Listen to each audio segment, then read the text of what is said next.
Good morning. Good morning. How is everybody doing this morning? It is Thursday, April 3rd. JT here with another Xtrades FOMO live stream. Hope you all are doing well. Happy post liquidation day.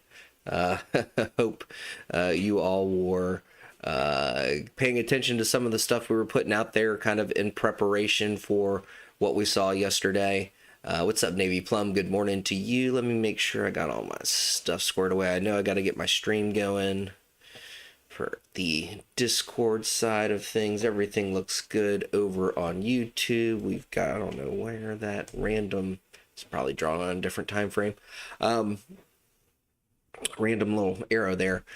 So anyway, yeah, post liquidation day, massive tariff announcements yesterday.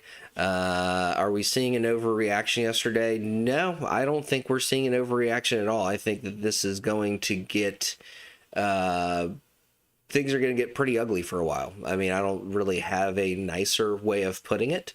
I think, anybody who's been joining these live streams for any length of time now knows that I've been pretty bearish on kind of what was coming with these tariffs, and have been strongly encouraging folks to, limit their exposure to the markets heading into some of these, these issues that we're going to see in the first 90 days of this new administration.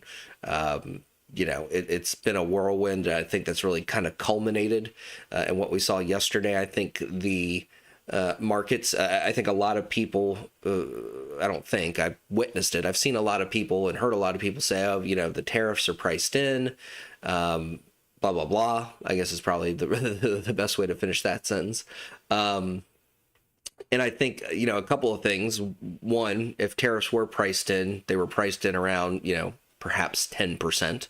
And what we saw or what we got yesterday was significantly higher than 10% on a number of countries and areas and sectors and all that. So, the market had priced in some bad news, not that much bad news if it had priced anything in at all. I think the other kind of perspective on this is, I think the market wasn't really taking Trump seriously until things actually went into effect. I think everybody kept saying, "Oh, it's just a negotiating tactic. It's a bargaining tool. It's going to lead to some greater 4D chess move that is ultimately going to really benefit, Americans at large." And I think this is just the beginning of what's to come.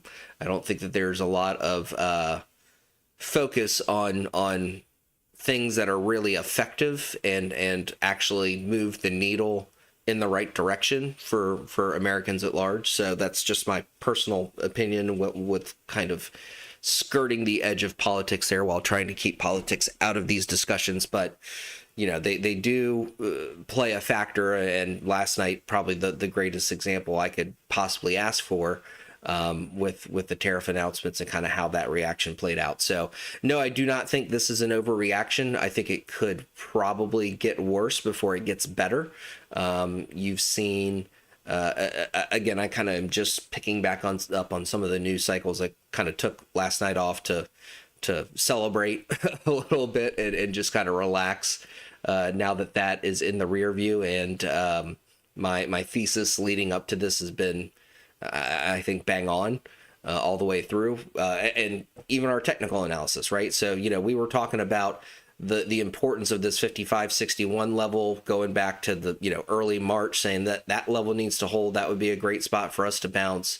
We got that bounce, not once, but twice. We started to look like a double bottom, right? But then we started to notice some potential issues here with support flipping to resistance up here at 57.40. We saw a double top. That's what that other arrow was. Saw a double top kind of within a double bottom. I mentioned this yesterday. We've had this bigger picture downtrend, though. Overall, if we go zoom out, look at where the bearishness is, and this is something that, again, I try not to take too much time with what we're doing on these streams to turn anything that we're discussing into like a sales pitch for my indicators. That's not at all what I'm doing here. But I mean, how much better could I ask for this to catch exactly where bears needed to hold the line? In other words, not having any candles close above this level and still maintain kind of their overall momentum there on the 4-hour chart. We closed back-to-back candles right there on it. That was kind of the initial fake out pump as Trump first took the mic there. Big liquidity grab to the upside that has now driven us to the downside. We have flipped our key support, right, where we double bottomed, to resistance. I pointed this out last night before I kind of checked out for the remainder of the evening. So yeah, I don't see anything good from a technical standpoint, nor do I see anything good or bullish from an economic or geopolitical standpoint that makes me say this is a great place to buy the dip. And I think the dip could keep on dipping. So now, do we go straight down from here? I'd be surprised. Nothing's impossible. Could we potentially see a circuit breaker today? We're halfway there. So, it will be very interesting to see how this plays out. But let's talk about this real quick. I shared these levels in the chat earlier this morning. I'm sure I've shared them before. And then we'll get to our trade plan recaps and we'll do some new trade plan requests here. That's what we are ultimately here to do. But I think obviously we are here to discuss all things market related. So let's take a look at my kind of bigger picture SPY. Where should we think about loading and buying some dip levels? Again, this chart may look a little chaotic, a little messy. Let's hide the indicators for a minute and let's go to the weekly chart just for now, just so we can focus on price action and price action alone. Where are we? There we go. All right. So I've talked about this previously. I promise this will be the last time I mention it. I don't want to continue to be a person who toots their own horn. Sometimes you have to, though. And so we talked about this, 2022 bear market downside move after breaking out of that very strong COVID recovery channel, essentially Fed just pumping insane amounts of liquidity into the market. We were far overextended. 2022 eventually broke down from that trend and started heading for the downside, put a pretty significant trend line overhead. And so, when I saw this start to break down back here in 2022, I planned out my, could we bounce here? Yeah, but do I think this is the bottom? Probably not. We did bounce, wasn't the bottom. Yellow zone, okay, maybe we start to take a nibble, start to buy up some names that we really like long term and not worry about continuation to the downside. And in the green zone, that's where we started to add and just not really worry too much about if we do continue further down. So green zone is where we bounced there in 2022. We got down, tapped it, took off from there. So I've kind of laid out the same scenario for myself going into what I think is going to be a 2025 bear market. It is certainly shaping up to look like that. We were very overextended. So, again, kind of a similar setup to 2022, right? Kind of really strong bear or bull market, really kind of too hot and overextended and frothy. Same thing that we saw here leading into 2025. So now I'm kind of setting up the same playbook as I did last time. Where do I want to kind of buy the dips and potentially, essentially just load all my cash back into equities and not really look back? Will there be more downside? Possibly, but I think I will have avoided so much that the recovery will be swift at that point. I could be wrong. So I kind of laid things out the same thing as last time. So yeah, to go back to your question, new trader, buying the dip doesn't really start to get interesting at all to me until we get down to 525 at least. And even then, I think that that's probably optimistic. I think 494, probably not a bad place to start taking some, cash and shifting it back into equities.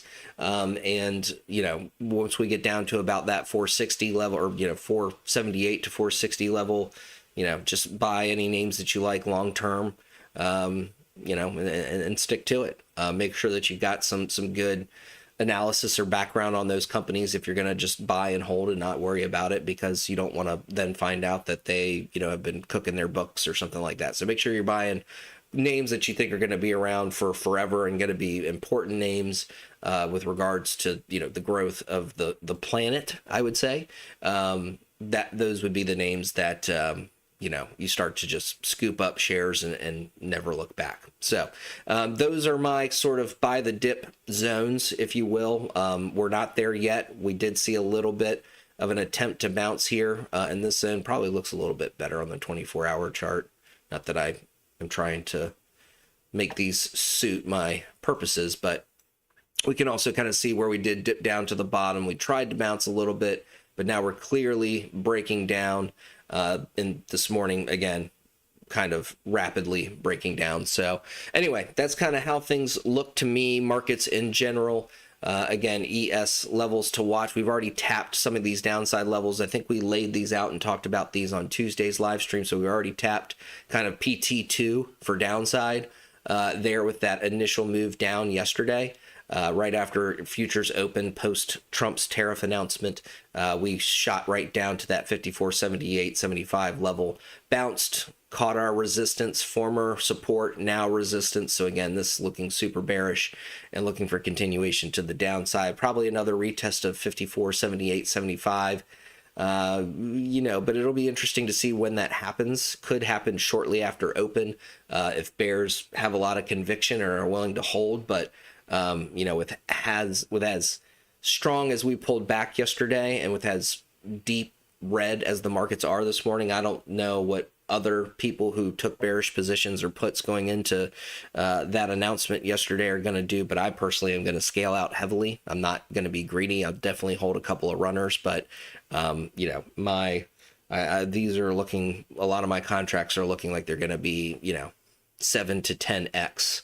Somewhere in that neighborhood. And the other part that's going to benefit also for those kind of getting out of positions here at the open, give it maybe a minute or two for the volatility to kick in, because not only are we going to see, if you're on the put side of things, great appreciation on your contracts from the fact that you were directionally correct, but you're also going to get a massive benefit from the huge spike in VIX that we're going to see after the open this morning, which also, now that I think about it, leads me to another point that we need to make here. Be very careful, and this goes back to the buying the dip question also from New Trader. Be very careful. I cannot stress this enough. Buying anything, I would say, with less than 90-day expiration on the call side early into the trading day today. The reason why, and honestly, I say just stay away from it in general. Could I be wrong? Could you miss a big move to the upside? Possibly. The reason why I say this, though, and it doesn't have to do with bullishness or bearishness, has to do with VIX. So kind of what I was saying before about VIX going to spike our contract prices for exits and giving us even more liquidity to exit with. It's also going to drive up the cost of getting into new positions, right? So VIX is going to see a massive spike this morning, which is going to essentially put a tariff on buying options contracts. That's probably the most appropriate word for it. So you're going to get a VIX tariff this morning on buying options contracts because VIX is going to be so elevated. So as the market moves up and things settle, this is a massive volatility moment. It is going to settle out. Even if we don't push to the upside, VIX is going to pull back because we are not going to continue to see this extreme volatility like we saw overnight last night. So VIX is going to open up just absolutely probably through the roof. And so your options contracts are going to have that volatility baked into them. Whether you're buying calls or puts this morning, both are going to have volatility baked into them. Where that becomes a double negative for the call side of things, and again, this is just a word of caution. We've run into this before. People didn't listen. They were shocked when, stock prices moved heavily in their favor, yet their contracts were still barely break even or even perhaps red. That VIX is going to deflate, and essentially you're going to have an IV crush similar to an earnings report. It's not going to happen as rapidly. It'll probably happen over the course of a few days instead of being kind of instantaneous. But VIX is going to pull back. and that is going to deflate the premium and options contracts across the board, regardless of what direction the market goes. It's going to drop even harder if the market does decide to move up, which is going to mean that your upside move, if you're trying to play calls on this downside move, the acceleration or the velocity of the move to the upside needs to outpace that VIX drop. So be very, very careful depending on what we open up at on VIX. And if we wind up with like a, massive, 20 to plus % spike in VIX, just hold the line, wait, let things settle a little bit. This is also probably a really good time to just sit in cash and wait for things to wait for an opportunity to present itself, wait for a trade to come to you. Do not chase this downside move. I would also say it's not a great time to buy the dip, right? If you weren't already inputs and bearish going into yesterday, this isn't the spot to start being that way. I think it's also premature to buy the dip. So, great scenario or great case for, cash is a position. Market's always going to be here. A penny saved is a penny earned, all that kind of stuff. It makes it a lot easier to compound your gains when you're not digging out of a hole because you tried to catch a falling knife and buy every dip on the way down in a pretty bearish looking market. So that we've had over the past 60-ish days. All right. So anyway, soapbox over, general market analysis over. Let's get to some trade plan recaps, and then let's get to some new trade plans here this morning. I did see Unknown Reviews drop in Restoration Hardware. You're not going to trick me with that one. You probably thought I was going to think that was Robinhood. Restoration Hardware from Unknown Reviews. If you guys have any other ticker requests, I see Tony drop DKNG DraftKings. What's up, K Money? Good morning to you. Hope you're doing well, my friend. Let me get my ASMR coffee sip in. Let's go. So, Tesla hasn't really given us an entry since we did this member selected trade plan over the weekend. I dropped this Sunday. So yeah, absolutely, Freddie. I hope that what we just covered is helpful. I hope people who didn't join for that portion of the live stream will go back and rewatch it. I think that that's some pretty important general market analysis. I think it's got everything you need. It's got a little technicals. It's got a little catalyst. It's got a little politics. What else could you ask for, right? Looking at Tesla here, this is one that we did a trade plan for. We released that Sunday. Again, overall, it opened below. I need to do a better of marking where these trade plans actually start now that I'm using this trade plan navigator tool, not my long short tools that kind of help me keep track of that. But yeah, opened up to the downside. So again, we're not chasing entries there. Decent backtest entry set up there on Tesla. Again, I personally don't trade it. Otherwise, I probably would have been in puts and probably would have gotten stopped down on that.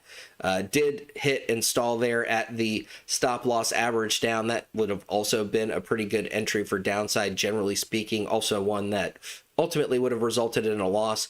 Tesla with a little bit of a catalyst there. I don't know if we talked about this at all Tuesday, but continuing discussions of when Elon is going to no longer be affiliated with Doge and is going to be out of government affairs and back at the helm of Tesla. So I think that overall for Tesla shareholders has been the catalyst or some news that they've been waiting for.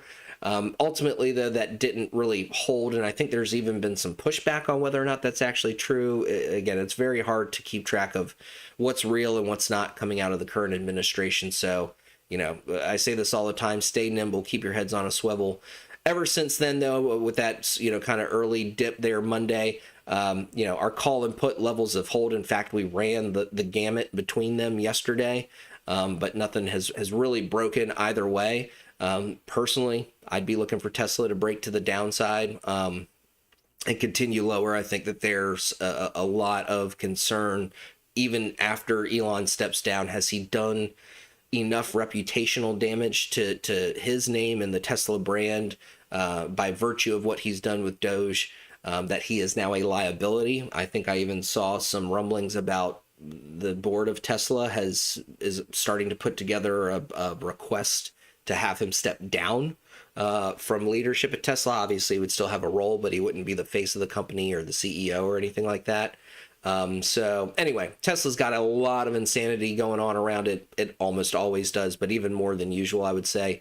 And right now, just kind of moving sideways through our key levels. Again, kind of shows that we had very good levels on watch, even if things didn't maybe start off great there on Monday. Big bounce off the put entry. I don't know if that was the low of the day yesterday. What was the low of this candle? 251.27.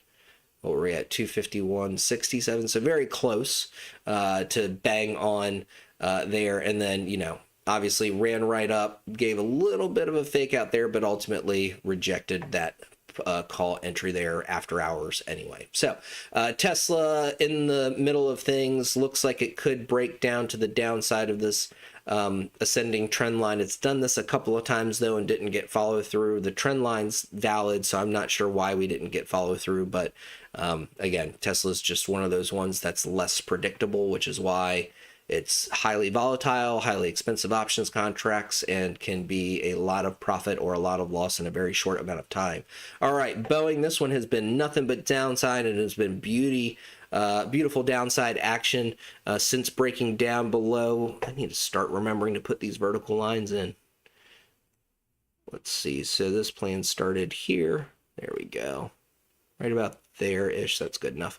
So anyway, this has been pretty much nothing but downside. On the bearish side of things, opened up very close to PT1, 333 SMA here on the hourly. Alexander, I know you're not watching, but I'm still trying to get you to use this 333 SMA. I promise it is such a fantastic indicator to keep an eye on. So bounced off that 333, ran right up into the 200, rejected, came back down to that confluence again, 333 PT1, tried to bounce there, but ultimately tariff talk got it moving hard to the downside last night, and now testing PT3 with a little bit of support being found there. So all downside targets hitting here, no retracements back above the stop loss for Boeing. So congrats if you've been playing this one to the downside. It should have printed very well for you.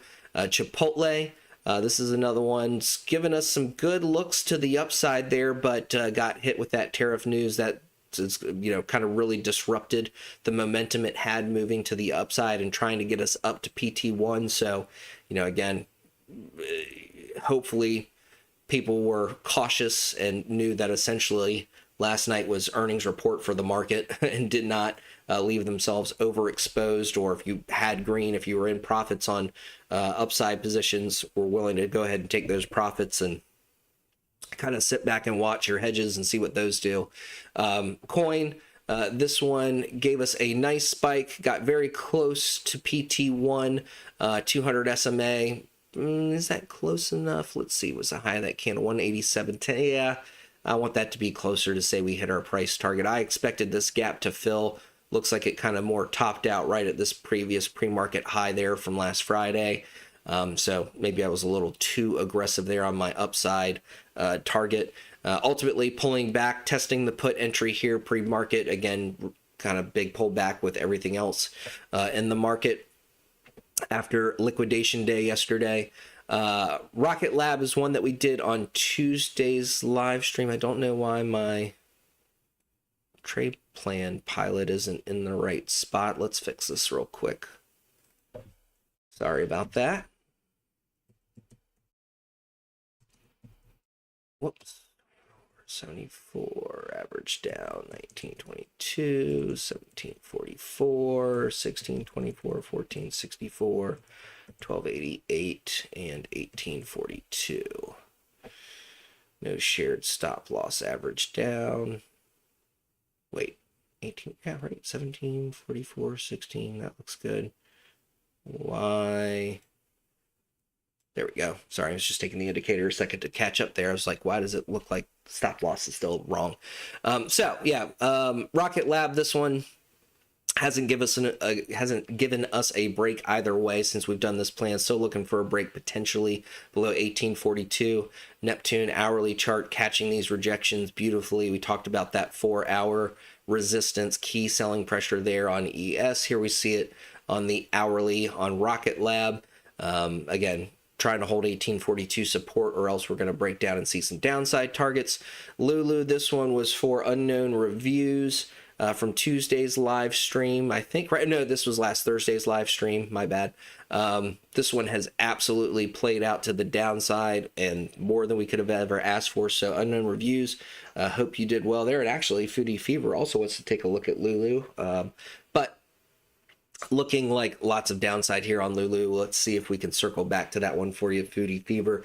And then Flowers Foods, this one from Ryan Brown, who I know is in the mix. Ryan, again, thanks for this one. Was able to find kind of one of the only one of the only bullish names in the markets when everything was pulling back or looking trepidatious. Still kind of overall holding up very well, I would say, considering everything that's gone on with the markets in general. So Flowers Foods looking kind of interesting here, if I'm being perfectly honest with you, especially trying to poke over this 333 SMA here, back over the call entry at 1892. If 1892 holds as support going into open, I wouldn't begrudge folks from starting to load up some shares on this one and see if this one can't be a relative strength play in the midst of what I expect to be a massive ocean of blood. So anyway, I think that covers our trade plan recaps. If there's any that I missed, let me know. I was kind of scrambling this morning to get ready, so if there's a trade plan that we've got out there that that we want to take a review of that I haven't already done, please let me know. Otherwise, let's get to some new trade plan requests. I've got unknown reviews looking for Restoration Hardware over here on YouTube. Let's take a look at that. And then we'll go to DraftKings for Tone. Yeah, I'm thinking of buying shares in Flow as well, Ryan. So yeah, I'm with you. All right, so let's get what are we doing? We're doing Restoration Hardware. Sorry. Well, that's bizarre. I mean, this is doesn't have anything to do with the levels that I would use. I don't even have levels mapped out this low for Restoration Hardware. This is one that got a lot of love from Warren Buffett way back in the day, and I think he was in it for a fairly short amount of time. That earnings report, man, they got double clapped last night. They had the market selling off with the tariff stuff and earnings last night, down 30+% here this morning. Yikes. But interestingly enough, and just kind of weird coincidence, these trade plan pilot levels have nothing to do with Restoration Hardware. They kind of look like they're behaving pretty well as decent support and resistance levels, but nothing to do with Restoration Hardware itself. All right, so let's see where we're at from a weekly standpoint. Do we have, is this all, okay, I was going to say, do we have levels below 207.65? Restoration Hardware, not one that I look at often. Another thing I feel like I recall about it from doing some previous trade plans, obviously back up when it was trading in this 300 plus range. I remember it having pretty wide bid-ask spreads. I could be totally misremembering that, but if it does, something to definitely keep in mind. If it does have a wide bid-ask, never, ever, ever, ever do a market order. There aren't a lot of things I say never or always about when it comes to trading, but if you're working with a ticker that's got a very wide bid-ask, never execute orders at market, or never put in market orders. That's probably the right way to say it. All right, so let's see. We do need to get although where is it actually at this morning? 168. So that would be helpful to at least mark, kind of have it on watch as I try to think about where the price currently is. We'll be able to see that here in a moment when I've got a chart that has some pre-market levels, or pre-market data, I should say. But we can't see that right now. So while we're on this weekly chart,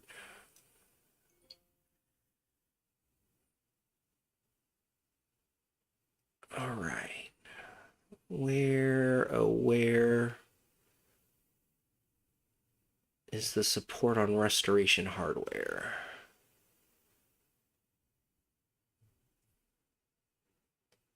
And now where is resistance on restoration hardware? Let's see. That's definitely an interesting level. Same thing there. And we may, with as ugly as the market's looking, need to have our eyes even lower. Be surprised if we need anything below 104.33, at least for a near-term trade plan. So I think we're good on weekly levels. Let's get over to this 24-hour chart. Let me get rid of this superfluous line now that we actually have a price line, current price showing on the chart there. All right. So I have to kind of remember where we're at currently.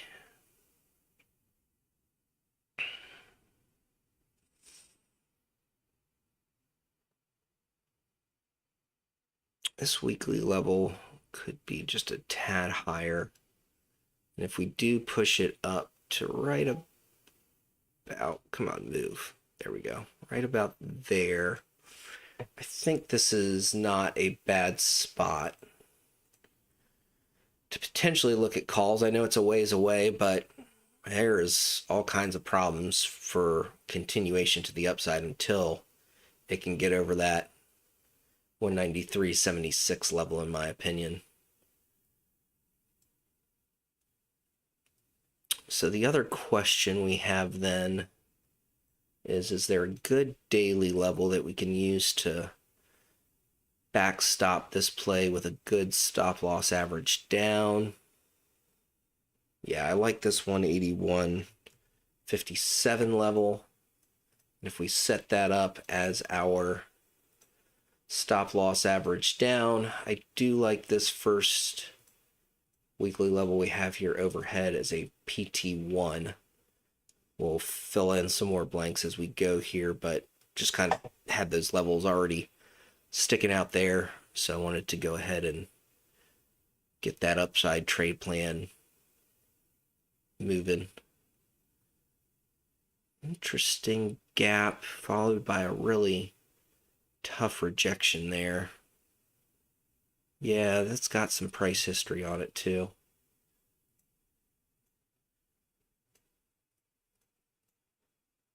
Let's see if that winds up meaning anything. Let's see, 167.99. That's sitting at 157.89. Does it really open up opportunity for downside becomes kind of the first question.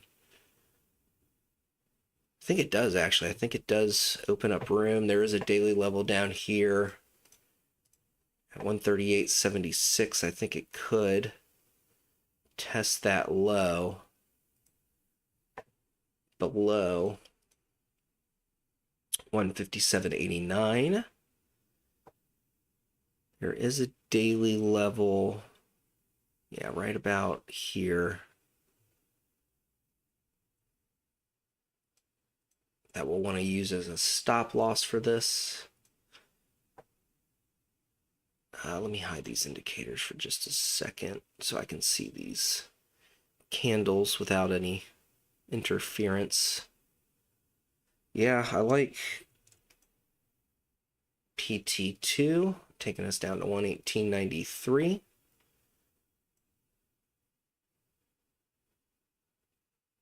Yeah, and then PT3 being right there at 99.80. All right, so let's finish this upside trade plan. You can probably find some good data here.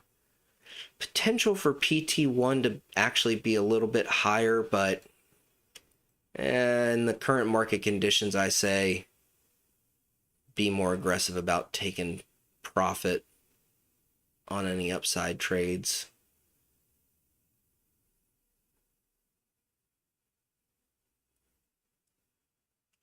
Yeah, I'm looking at this. I was looking at it earlier. Oh, that must be from one of my Actually, a previously established level. Okay, that's good. 218.26, second target.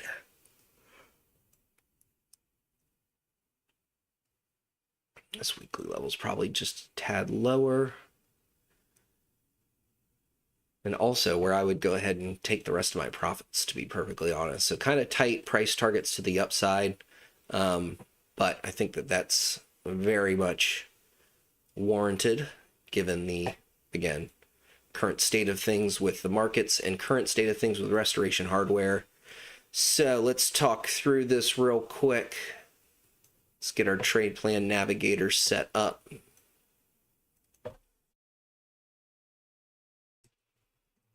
Uh, 218.26 and 228.73. Stop loss average down at 181.57, 157.89. Downside entry cover targets at 138.76, 118.93, and 99.80. Stop loss average down at 173.48. No shared stop loss average down. Cool. Let's throw this back on. Let's hide our drawings. Huh? What did I screw up there?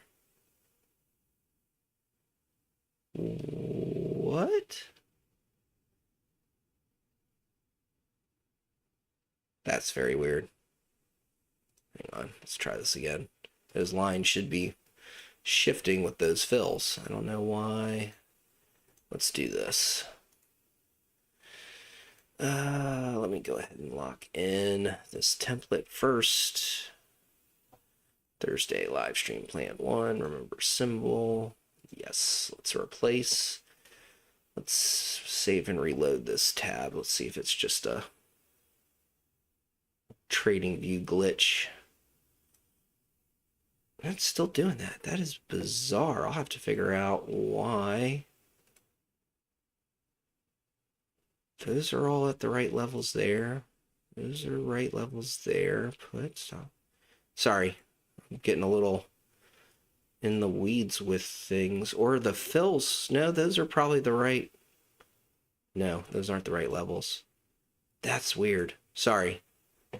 Okay, well, I'll figure that out in a minute. Let's do the old school long short positions then. I don't know why that is not laying out the way it should. I've never seen that happen since we released this indicator for everybody. So this is our upside. It's our downside.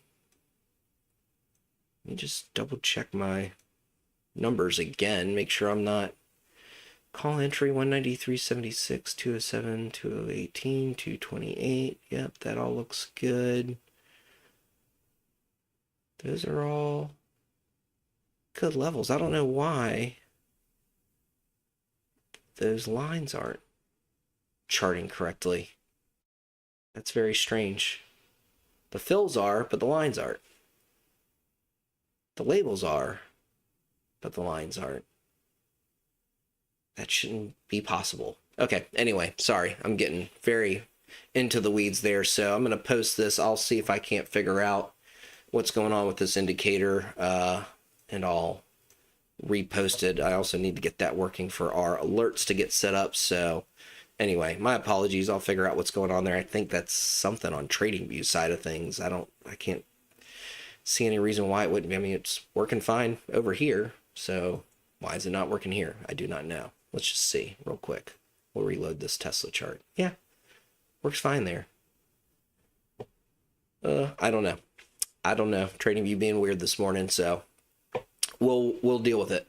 All right, so let me make sure that these levels look good over there.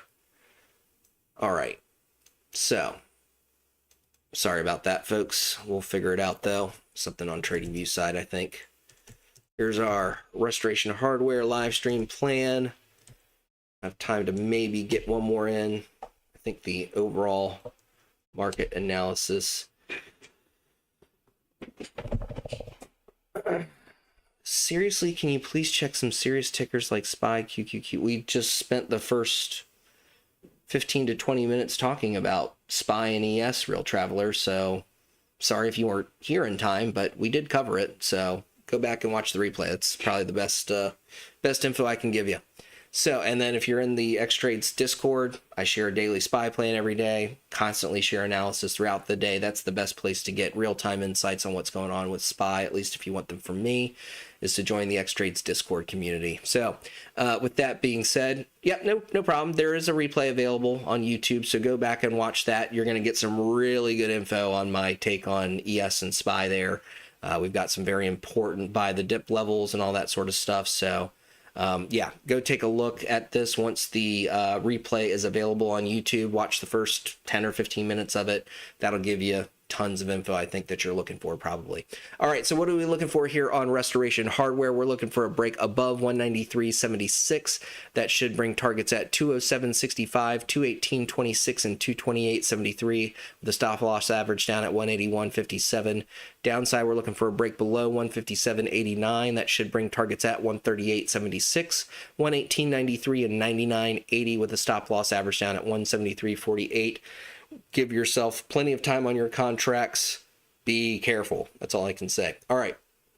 So next one we had was DraftKings. Let's do that. And then we have to hopefully fly through this trade plan so I can go get that daily SPY plan put together and published for you all in the options watch lists, where it goes every morning before or shortly after market open, depending on how jammed up I am in the morning and how challenging the market volatility is to gauge to put the plan together with accuracy. But anyway, let's go. All right, so what are we looking for here on DraftKings? Interesting confluence up here, 35.30.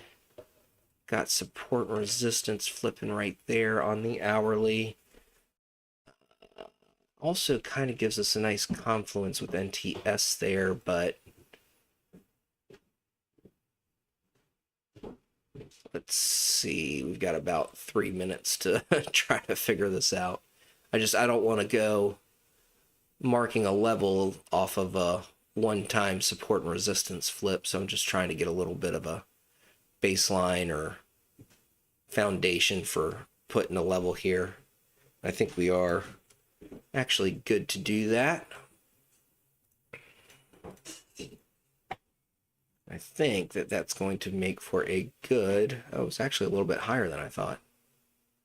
But that's okay. I'd rather it be a little bit higher and have a little bit more confirmation for upside there versus trying to force anything.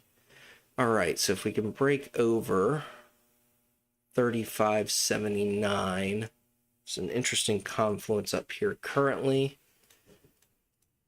And also an hourly level that I don't have yet, but I think would make for a good price target one there at 36.92. Stop loss average down. Yeah, well, this gap has filled actually and rejected. Sorry, I was looking at that backwards. So do we give it a chance? Yeah, that looks like, I mean, gives us better risk reward if we play this a little tighter, but I think we want to give this some additional room to work out, especially with the current volatility. Looks like we're setting up for about a 1-to-1 risk reward, so not ideal from a risk reward standpoint, but not untradeable. Another level here that I'm, again, kind of filling in the blanks as we go here on DraftKings. And another one probably right here. Yeah, definitely. So 1, 2, 3. Stop loss average down in place.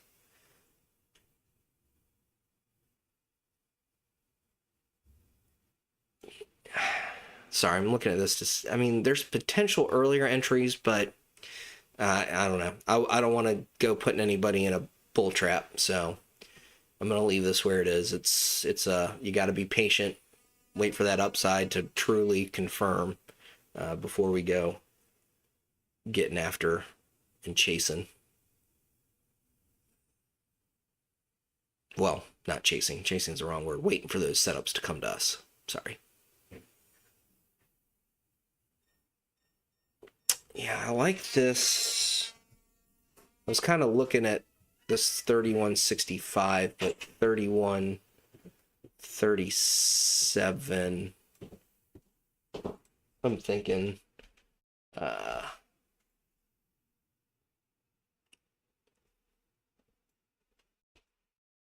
probably gonna be our entry actually. Yeah.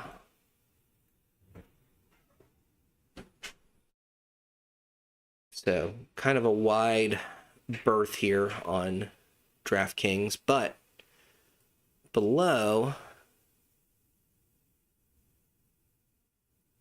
sorry, let me hide these indicators real quick. Below 31, 37, we're looking for somewhere right down in here. Just a little bit shy of this daily level down there at 29.55. We'll call it 29.83.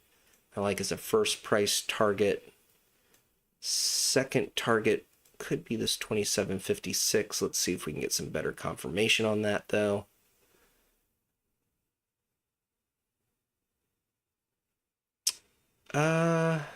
Yeah, no, I'd play it a little bit closer, actually, based on this price history. So, 28.45.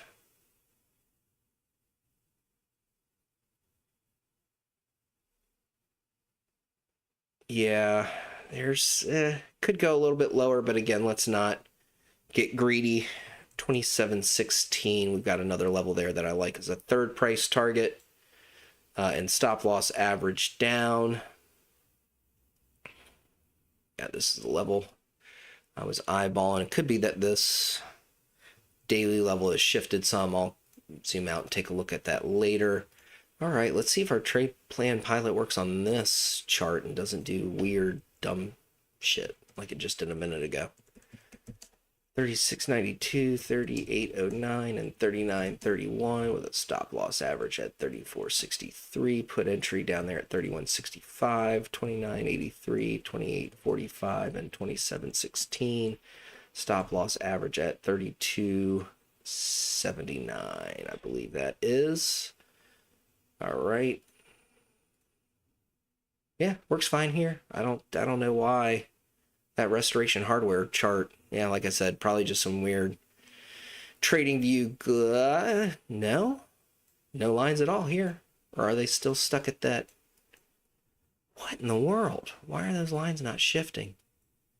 I don't know. Okay, well, I'll throw the drawings back on. We'll use those.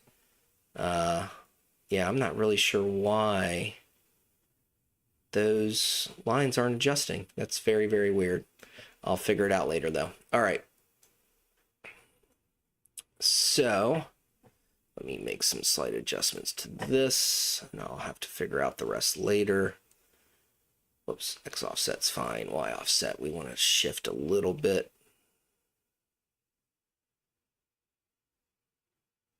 Oh, put entry's actually at 31.37 too. My bad. Read the wrong level off the price axis there. Okay, that looks decent. I'll have to do some homework and figure out why my lines aren't moving. That's just suddenly started happening this morning. But anyway, all right, let's go. What's up, little Ubis? Hope you're doing well. Just saw your message. Sorry about that. Eyes on the charts. All right, so what are we looking for here on DraftKings? We are looking for a break over 35.79 to try to catch some upside on this one with targets at 36.92, 38.09, and 39.31 with a stop loss average down at 34.63. To the downside, we're looking for a break below 31.37. That should give us targets at 29.83, 28.45, and 27.16 with a stop loss average down at 32.79. I'll try to figure out what's going on with these levels not adjusting correctly on this trade plan indicator, and I'll get that fixed, and I'll try to get these alerts set up before anything triggers. But that puts us 10 minutes out from market open. I do need to go get the daily SPY plan put together and posted in the Xtrades options watch list for our loyal members who make money on that sucker just about every day that the market is open. So with that being said, I hope you all have a fantastic day. Congrats to anybody who followed the idea and again, kind of continued reiteration of, this tariff stuff is not going to go well. Get ready for some downside. I hope you guys followed those thoughts and inputs. Take a look at the, again, beginning of this live stream. If you missed it, the replay is available on the Xtrades YouTube. We get into some downside market targets and where I think we're heading ultimately. Again, very much shades of 2022 that we're seeing here so far in 2025. So with that being said, we will be back next Tuesday morning at 8:30 a.m. Eastern Standard Time. I want to thank you all so much for taking some of your time to join me this morning. Until next Tuesday, I will see you all in the chats, and I will leave you with this. Plan your trades, trade your plans, go out there, get some green, keep those wins big, keep those losses small. Have a great day. Good luck. Best wishes. I will see you all back here next Tuesday morning at 8:30 a.m. Eastern Standard Time. Take care.